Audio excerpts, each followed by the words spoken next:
eu agradeço a todo mundo que comentou dizendo que quer se voluntariar para a gente combater a extrema-direita nas redes. Então no final do vídeo eu vou explicar um pouco sobre como a gente pode fazer. Mas agora vamos falar sobre o tema que é o desespero de Bolsonaro. A Polícia Federal já tem aí os elementos para prisão preventiva de Jair Bolsonaro. Por quê? Porque a prisão preventiva pode ser decretada em alguns aspectos, por alguns motivos. Um deles é fuga. Se tiver ali a fuga iminente do suspeito, a polícia pode, ou o Ministério Público, pedir a prisão preventiva. Outro deles é se eles estiverem aí interrompendo ou interferindo nas investigações, obstrução de justiça. Então, se tiver qualquer indício ali de que a justiça está sendo obstruída, também pode se pedir a prisão preventiva. E no caso do Bolsonaro já temos esses requisitos. Vários juristas passaram a dizer aí nos últimos dias, antes até da gente ter aí divulgado o relatório total aí de 884 páginas da Polícia Federal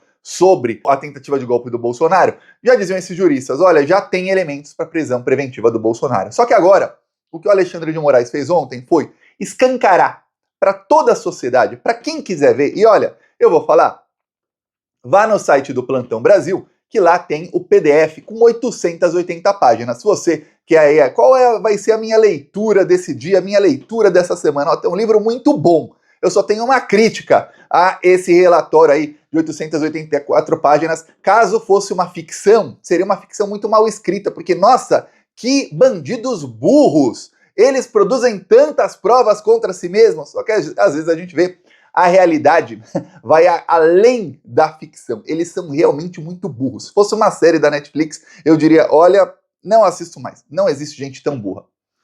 Pois bem, você leia o relatório e você vai ver que existe. O que acontece é o seguinte, nesse relatório, você começa a perceber, eu li boa parte aí já, você começa a perceber o seguinte, o Bolsonaro já em 2019, ele começou a tramar o plano de Estado, o plano de golpe de Estado. Como? Ele passou a enfraquecer as outras instituições. Ele passa a atacar o Rodrigo Maia e a atacar o Supremo Tribunal Federal como um todo. Lembre-se, uma das estratégias de comunicação da extrema-direita, e aliás, não é da extrema-direita só não, isso é de qualquer líder político, uma das estratégias de comunicação é você eleger alguém ali para ser o seu inimigo, ou eleger alguns inimigos, ou um grupo de inimigos, e colocar ali a sua base contra esses inimigos. Essa é uma estratégia aí, eu vou dar um exemplo, o governo chinês, eles, em toda a comunicação deles, que é feita lá pela imprensa estatal e pelo governo, que tem uma comunicação muito forte lá na China, eles elegem como inimigos o imperialismo dos Estados Unidos. O inimigo é o imperialismo, são os americanos ali com seu imperialismo. Não todos os americanos, eles não plantam ódio aos americanos na sociedade chinesa, só ao imperialismo. Então veja só como é bem definido. O Bolsonaro pintava como inimigos petralhas, o Hitler colocava os judeus. Cada época tem aí quem pode ser o inimigo. O Lula, no caso no governo dele, não tem. O Bolsonaro, até então ele não tinha. Quem vai ser aí o grande inimigo? Ele estava pintando ali o Rodrigo Maia, mas o Rodrigo Maia sempre foi fraco. Até que tem os atos antidemocráticos quando começa a pandemia e ele pinta Alexandre de Moraes como seu inimigo. Ali ele muda o plano, ele começa a atacar as urnas eletrônicas. Então aí já tinha dois inimigos, Alexandre e as urnas eletrônicas. Aí ele começa a tentar o golpe de Estado, enfraquecer as urnas. Porém, o que a gente não sabia, e o relatório trouxe à tona, é que mais de um ano antes da tentativa de golpe, o Bolsonaro, como eles são militares, eles planejam todas as hipóteses, tudo que pode acontecer. Eles já tinham um plano para caso, e se der tudo errado, o que a gente faz? Aí teria a exfiltração do presidente da República. O que é exfiltração, Thiago? É o oposto de infiltração. Infiltração é quando você entra infiltrado em algum lugar, sem ninguém perceber, por isso que é infiltrado. E exfiltração é você sair, assim, de fininho também. E aí, olha só, uma das coisas que foi aí, um dos documentos aí que foram apreendidos pela Polícia Federal mostra o seguinte, ó, ações a serem desencadeadas. Ó. Quem quiser pode pausar para ler, mas eu vou ler aqui para você esses itens. Ó, proteção do presidente da República no Planalto e Alvorada, sem apoio do GSI. Condições de ocupar ELTA estratégia como forma dissuasória para mostrar apoio ao presidente da República. E ECD, exfiltrar o presidente da República para fora do país.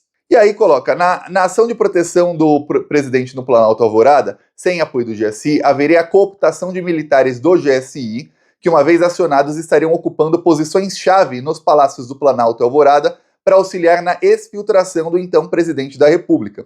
Além disso, o plano previu a disponibilidade de armamento e munição para pronto emprego, que estariam em um cofre. Diz o documento: armamento e munição exceder, providenciar cofre e deixar ao alcance. O termo exceder significa em condições de, ou seja, eles estariam ali em condições de exfiltrar o presidente da República. Lembremos uma coisa, e aí o relatório cita isso. No dia 8 de janeiro, alguns ali que a polícia diz são os kids pretos, eles entraram no GSI, que fica no Palácio do Planalto, e eles roubaram do cofre ali, eles roubaram armas. Eram essas armas que seriam utilizadas aí para caso o Bolsonaro desse o golpe e desse tudo errado, e a polícia fosse prendê-lo, essas armas seria para combate, para que desse tempo de tirar o Bolsonaro ali do país, seja de helicóptero, da maneira que fosse, para que ele fugisse. Eles já tinham tudo. É por isso, e agora sabemos, 1 ano e 10 meses depois, por que tinha gente ali que roubou armas no dia 8 de janeiro. Quem roubou essas armas e por quê? Pois bem, tá aqui o motivo. Mais de um ano antes, eles colocaram as armas no cofre para usar, caso desse tudo errado. Olha só que coisa. Veja. Aí, vai mais além. Os casos do Bolsonaro se cruzam. O Procurador-Geral da República está com um trabalho muito fácil, tá? Mas fácil mesmo. Eu vou te falar, você vai lendo o relatório e você não precisa saber juridiquês. Quem já leu qualquer reporte criminal aí, reporte policial, relatório, né, policial, vai ver que tem a grande maioria é muito, muito mal escrito. Às vezes as coisas não fazem nem muito sentido, você tem que realmente entender ali o que está querendo dizer o delegado, os agentes, para você entender do caso. Nesse caso aí, tá muito bem escrito. Você não precisa saber nada de juridiquês, porque eles estão dando tudo mastigadinho. É igual papinha de criança, de bebê, assim, ó, engole só, pronto. Tá mastigadinho. Todas as provas, todas as siglas ali, eles dizendo o que quer dizer cada sigla, tá muito bem feito. E aí, o Procurador-Geral da República falou que o trabalho dele, que vai demorar aí até depois do Carnaval, é cruzar os 3 casos. Pois bem, a polícia já fez isso para ele. Os 3 casos são o caso de cartão de vacinação, o caso das joias e o do golpe de Estado. O plano de fuga do Bolsonaro, que o pedido de prisão dele pode ser pedido agora, quem pode pedir agora é o Procurador-Geral da República, e ele já recebeu, ontem recebeu aí, ou recebeu hoje de manhã, depende aí da demora.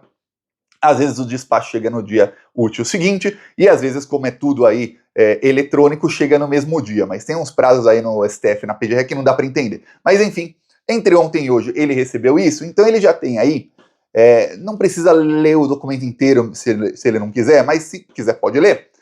Ele já tem aí como cruzar os 3 casos e pedir a prisão do Bolsonaro. Por quê? 1 ano antes, o Bolsonaro tinha um plano de fuga. O que ele fez logo depois? O Bolsonaro mandou, e o tenente-coronel Cid, lembre-se, o plano colocava ali agentes do GSI que estavam no Palácio do Planalto. Um deles, tenente-coronel Cid, nunca foi ligado ao GSI, mas ele trabalhava assim com o pessoal do GSI. Aí você vê. Ele e o Bolsonaro criaram ali um esquema de falsificação de cartões de vacina. E aí, eles fizeram o cartão de vacina do Bolsonaro falso. Por quê? Porque 1 ano antes, olha só, muita gente não entendia, e um dos argumentos dos bolsonaristas eram, olha, mas o Bolsonaro não precisava de cartão de vacinação para entrar nos Estados Unidos em dezembro de 2022.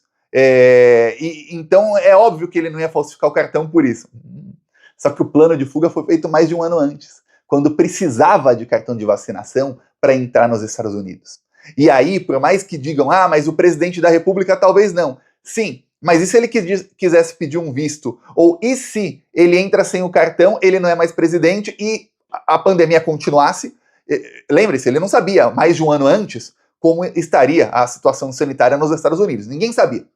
Sempre a coisa poderia piorar. Hoje está tudo, felizmente, tudo ok, ninguém aí tem medo da Covid aí, como naquela época. Naquela época, lembre-se, tinha Covid, tinha pessoas morrendo aí, centenas, às vezes milhares morrendo por dia, todos os dias.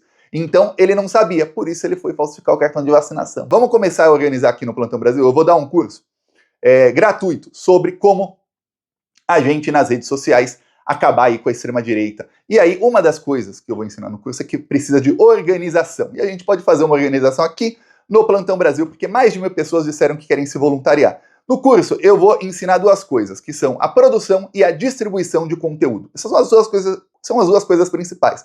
Primeiro, você saber produzir conteúdo para você aparecendo ou não nesse conteúdo, tá? Para disseminar aí nas redes sociais.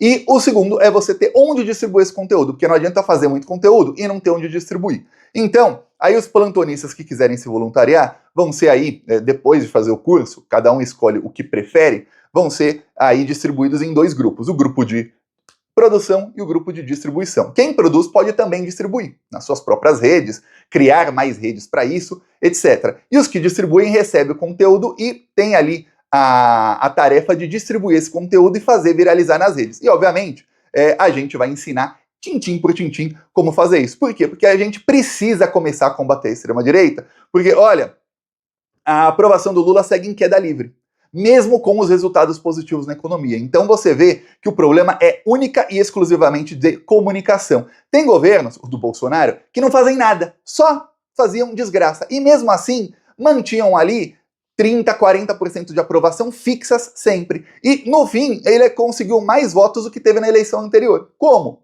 Comunicação. Como é que o cara só faz desgraça e consegue ter mais votos? Comunicação. É a arte de você convencer a pessoa de que o seu lado tá certo. E a gente precisa disso porque em 2026 o plano desses bandidos é eleger uma base forte no Senado. E eles já estão fabricando mesmo, candidatos para o Senado. E aí a gente tem que começar a bater forte na extrema-direita para que a população saiba, ó, não vote nesses caras da extrema-direita.